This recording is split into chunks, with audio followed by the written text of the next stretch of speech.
Hello friends, नमस्ते। कैसे हैं आप सब? मैं ठीक हूँ, आशा करती हूँ आप सब भी ठीक होंगे। आज आप लोग सोच रहे होंगे कि मैं थोड़ी देर से मुखातिब हुई तो आप लोगों से। तो ऐसा है फ्रेंड्स कि आज मैंने बताया था ना आपको कि वो मैं इसमें बैठ रही हूँ पूजा में। इसकी भागवत जी की पूजा होती है ना, उसमें बैठती हूँ तो वहाँ जाना पड़ता है और फिर खाना भी बनाना और भी घर के काम, इसलिए थोड़ी लेट हो जाती है। कोई बात नहीं। मैं आपको ये बता रही थी फ्रेंड्स कि अब ये जो भागवत होते हैं ना, उसमें इतनी अच्छी अच्छी कथाएं और भजन और ये सब चलते रहता है ना, तो मन बहुत ही वहाँ मतलब इतने 2-3 घंटे 4 घंटे जो भी होते हैं ऐसे बीत जाते हैं जो पता ही नहीं चलता है। और शास्त्री जी वैसे कथा भी बहुत अच्छे और सुनाते हैं। और ये हमारे जयपुर में शास्त्री जी को आते हुए लगातार मतलब हर साल आते हैं इसी दिसंबर या जनवरी के महीने में, और 26 साल हो गए। और आपको आप लोगों को सुनकर आश्चर्य होगा कि जो 26 साल से हम लोग जाते हैं। मतलब कोई समय भाई कोई कोई कथा में विराम लग जाता है, कोई काम रहता है तो वो अलग बात है। बाकी है ना, मतलब 1 साल का भी ऐसे ना, 1 आध साल का हुआ होगा तो कोई पता नहीं, लेकिन ना हम लोग हर साल जाते हैं। तो ऐसे वो भी हो गया ना, क्या ना उनके जैसे साल ख़त्म होगा, दिसंबर जनवरी आएगी तो पहले से हम लोग बात करके अब शास्त्री जी आएंगे करके। और कल उन्होंने भी कहा कि मैं भी जयपुर आते हुए मुझे 26 साल हो गए हैं ऐसे करके। तो बहुत अच्छा आनंद आ रहा है। और फिर आज अब फ्रेंड्स हमारे घर में तो क्या, हम लोग मारवाड़ी है ना, तो हम लोग क्या करते हैं, सकरात आती है ना तो उससे एक दिन पहले नहीं, जो सकरात आने के पहले वाला जो वो होता है ना फ्रेंड्स, क्या शनिवार, तो उसमें हम लोग है ना वो करते हैं मलिया धलिया।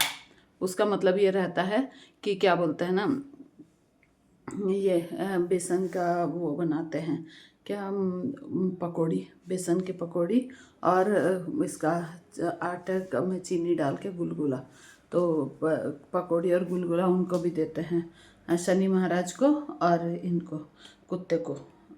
काला कुत्ता रहता है ना, तो बोलते हैं उससे अपना थोड़ा दरिद्रता या फिर शारीरिक कष्ट मतलब कम होते हैं, ऐसी परंपरा है। तो फिर मौसी का फ़ोन आया और सामने देवरानी ने भी कहा कि भाभी जी आज मलिया धलिया करना। बोली हाँ, अच्छा किया याद दिला दिया, वरना मैं भूल जाती हूँ। पिछले बार भी मैं भूल गई थी, तो फिर बाद में पता चला तो फिर बना के दी थोड़ी देर बाद ऐसे ही फ्रेंड्स। और फिर आज अब मैं बोल रही हूँ, अब देखिए माघ का महीना आ गया है, फिर भी हमारे मंदिरों में पोस बड़ा चल ही रहा है। आज भी इन्होंने कहा कि एक पास में मंदिर है, तो हमारे आसपास कितने 5 मंदिर हैं। मतलब तो पहले तो हम लोग 5 मंदिरों में जाते थे, अब 2 का तो हो गया, अब तीसरे का आज का है। तो मैं और भी है, मुझे कहीं भी और भी जाना है। तो देखिए ये सब बिजी टाइम तो चलता ही रहता है। अच्छा, मैं वो जो कथा सुनाती हूँ ना फ्रेंड्स आपको, तो आज मैंने इनसे पूछा अश्वत्थामा की कथा। तो अश्वत्थामा बहुत ही वीर योद्धा और शक्तिशाली वो था, पर्सन था, मतलब व्यक्ति था। और वो कौन था? द्रोणाचार्य और कृपि उनके माता पिता थे। तो द्रोणाचार्य जी का पुत्र था और बहुत ही शक्तिशाली योद्धा था। तो फिर हुआ क्या कि जब वो कौरवों की तरफ से लड़ा, महाभारत का जब युद्ध हुआ ना फ्रेंड्स, तो कौरवों की तरफ से लड़ा। और चूँकि द्रोणाचार्य भी वो मतलब उनके तरफ से मतलब कौरवों की तरफ से लड़े थे ना, तो इसलिए। और फिर हुआ क्या फ्रेंड्स कि जब मतलब कि साम दाम दंड भेद कहते हैं ना फ्रेंड्स, कि क्या बोलते हैं ना इसमें अपने युद्ध में, मतलब war, every thing is possible, क्या पता क्या बोलते हैं, मतलब प्रेम में और युद्ध में हर चीज़ जायज़ है ना, प्रेम और युद्ध में। तो ऐसे ही फ्रेंड्स, तो फिर क्या हुआ कि है ना, इन्होंने भी थोड़ा बहुत छल का सहारा लिया था, कृष्ण जी लोगों की टीम ने भी, मतलब कि पांडवों ने भी। और वो तो पूरे अधर्मी थे ही, कौरव लोग जो थे तो वो तो पूरे अधर्मी थे। तो हुआ क्या फ्रेंड्स कि है ना, क्या बोलते हैं, जब इनको अभिमन्यु को भी मार दिए और भी मतलब ऐसा ऐसा उस साइड से हुआ कर्म। तो फिर इन्होंने क्या किया कि द्रोणाचार्य तो मतलब अर्जुन के जो गुरु होंगे, वो सोचे कितने बड़े धनुर्धर होंगे ऐसे करके, तो उनको मारना भी बहुत ज़रूरी था। और वो मतलब आसानी से मर नहीं रहे थे। तो फिर इन्होंने योजना बनाई, एक प्लानिंग की भगवान कृष्ण ने। भगवान कृष्ण ने प्लानिंग की कि है ना, क्या बोलते हैं, ऐसे तो नहीं मारा जा सकता द्रोणाचार्य को, लेकिन ना क्या बोलते हैं, थोड़ा हमको एक युक्ति का सहारा लेना पड़ेगा।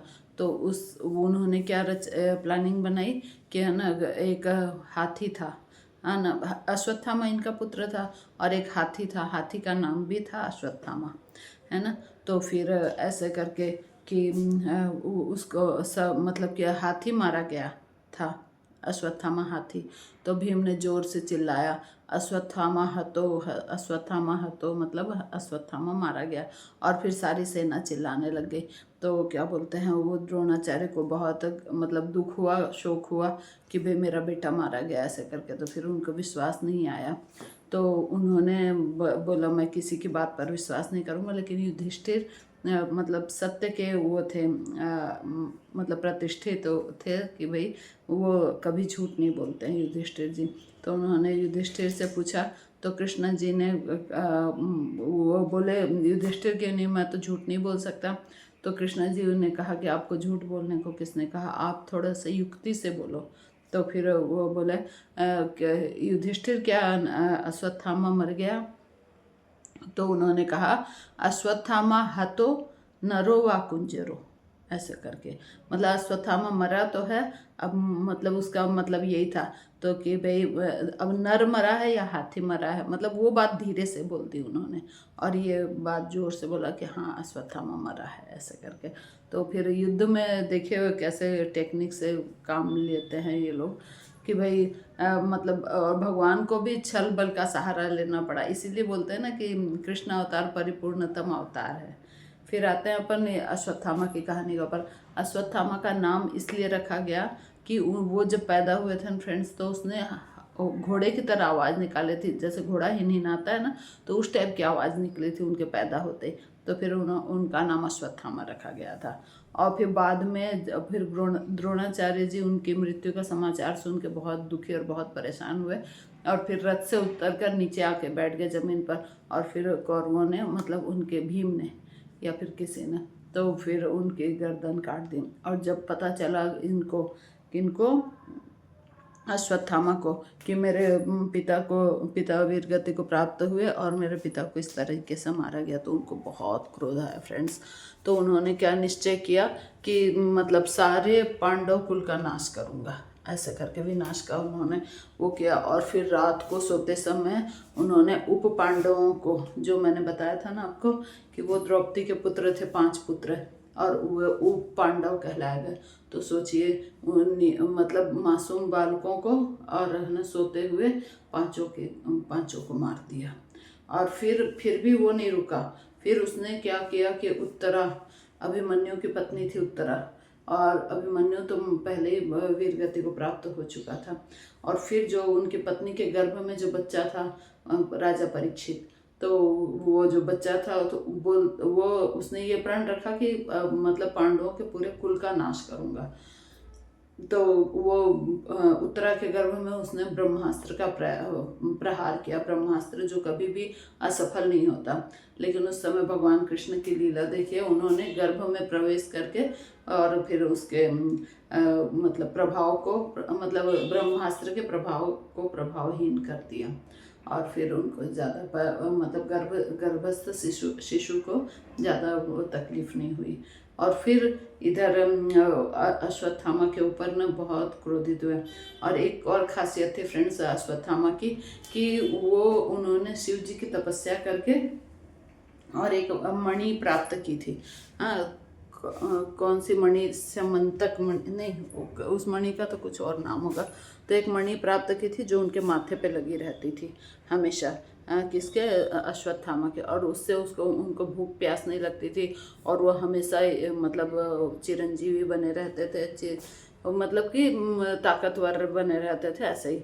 तो फिर श्री कृष्ण भगवान ने क्या किया, तीर से उनकी मणि निकाल ली और उनको बोला कि तुम अब इसी तरीके से रहो, और अजर अमर का और आशीर्वाद दे दिया। एक तो पीड़ा में, और क्योंकि काम ही उन्होंने ऐसा किया था, तो वो उसके मतलब कि हकदार थे उतनी बड़ी पीड़ा के। तो कहते हैं ना फ्रेंड्स कि आज भी बद्रीनाथ में और इधर कहीं कहीं पर वो पाए जाते, क्या दिख जाते हैं किसी किसी को, और उनके मतलब कि माथे से खून बहता रहता है और साधु के भेष में रहते हैं वो, और खूब लंबे चौड़े ऐसे करके। बीच में तो एक बार ऐसे बात आई थी कि सतपुड़ा का जो जंगल है ना, उसमें देखा गया था, कहीं न्यूज़ सुनाई दी थी, ऐसे करके है फ्रेंड्स। तो यही बात है कि है ना, हमें ऐसा कर्म नहीं चेक करना चाहिए। और लेकिन इन्होंने तो बहुत ही निकृष्टतम कर्म किया था अश्वत्थामा ने, कि सोए हुए अबोध बालकों को के ऊपर प्रहार। लेकिन कहते हैं ना, तो उनको अपने किए का दंड भी वैसा ही मिला फ्रेंड्स। तो इसलिए कहते हैं कि कर्म के करने में हमको बहुत ही सावधानी बरतनी चाहिए। ऐसा ऐसा ठीक है फ्रेंड्स। अब मतलब कि मिलते हैं नेक्स्ट वीडियो में कल। Bye, take care.